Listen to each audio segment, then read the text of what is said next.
बातमी कोल्हापुरातून गोकुळ महासंघासंदर्भात गोकुळ दूध महासंघामध्ये हलाल सर्टिफिकेट देण्यात आलेलं आहे, त्यामुळे नवा वाद निर्माण होण्याची शक्यता आहे।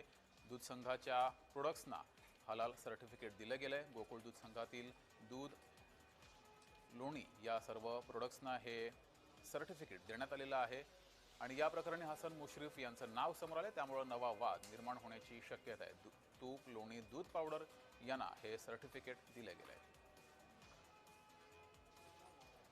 गोकुळा अनेक दिवसापासून अझरबैजान आणि आखाती देशामध्ये आपण तूप, लोणी पाठवतो। त्यासाठी अशा सगळ्या इंटरनॅशनल निर्यातीसाठी अशा सर्टिफिकेटची आवश्यकता असते आणि ते फार 2022 सालीच काढलेलं आहे। नवीन मुश्रीफ तर आत्ताच चेअरमन झाले, कशाला हे जोडणं, काय जोडणं, हे तर मला आश्चर्य वाटतं।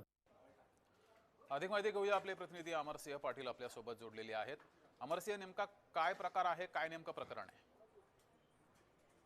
आखाती देशामध्ये जर तुम्हाला कुठलाही पदार्थ पाठवायचा असेल तर त्याला हलाल सर्टिफिकेट लागतं। बरं। गेल्या काही दिवसापासून गेल्या 1 वर्ष होत आलं नावेद मुश्रीफ अध्यक्ष झाले आणि त्यांनी नवनवीन उत्पादनं चालू केली, जसे आईस्क्रीम असेल, लोणी असेल, हे वेगळ्या ठिकाणी पाठवण्यासाठी हा प्रयत्न आहे असं वाटतं। कारण गोकुळचे याचिकाकर्ते प्रकाश बेलवडे यांनी यावेळेला सांगितलं की भारतामध्ये सगळ्यांना एवढं पुरत नाही आणि आखाती देशामध्ये निर्यात करायची काय गरज आहे, त्यामुळे हलाल सर्टिफिकेटची गरजच काय।